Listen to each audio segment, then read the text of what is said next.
నా పేరు గుణశేఖర్. నేను కాన్సెంట్రిక్స్ ఆఫీస్లో వర్క్ చేస్తున్నాను. ఈరోజు మహిళా దినోత్సవం కాబట్టి ఈ సాంగ్ అనేది అందరికీ మహిళల కోసం అంకితం చేస్తున్నాను. ఆడదంటే ఒక శక్తి స్వరూపం. ఈ నేటి సమాజంలో చాలా చులకనగా చూస్తున్నారు. అమ్మైనా ఆడదైనా తెల్లైనా ఒక స్టేజ్ నుంచి ఒక స్టేజ్ వరకు ఖచ్చితంగా వస్తారు, ప్రతి ఒక్కరు వస్తారు. కానీ ఈ సమాజంలో చులకనగా చూస్తున్నారు అనమాట. కానీ అలా చులకంగా చూడకూడదు. ఎందుకంటే ఆడది కానీ అమ్మ కానీ ఇద్దరు సమానమే. మనం కూడా అమ్మ కడుపు నుంచినే పుడతాం. ఒక ఆడదాన్ని మనం తక్కువ చేసి ఎప్పుడు మాట్లాడకూడదు. అలా తక్కువ చేసి మాట్లాడడం కోసం ఒక డైరెక్షన్ సినిమా తీశారనమాట. ఆ సినిమాలో ఒక ఆడది అనేది చనిపోతుంది అనమాట. ఆ తల్లి సాంగ్ నేను పడుతున్నాను, వినండి.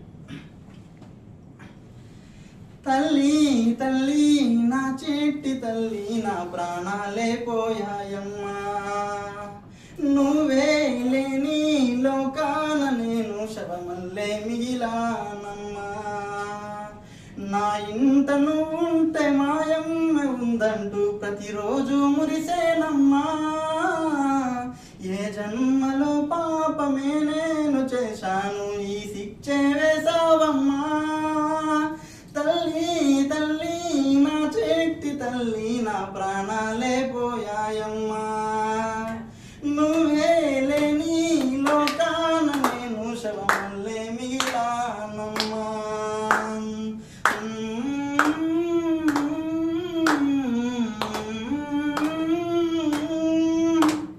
పొద్దున్నే పొద్దుల్లే నువ్వు నాకు ఎదురైతే అదృష్టం నాదనుకున్నా, సాయంత్రం వేళల్లో నా బ్రతుకు నీడల్లో నా దీపం నీవనుకున్నా, నా వెలుగంత తీసుకెళ్ళి ఏ చీకట్లో కలిపేశావే, నా ఆశల్ని మోసుకెళ్ళి ఏ చిదిలో కాల్చేశావే, తల్లి తల్లి నా చెట్టి తల్లి, నా ప్రాణాలే పోయా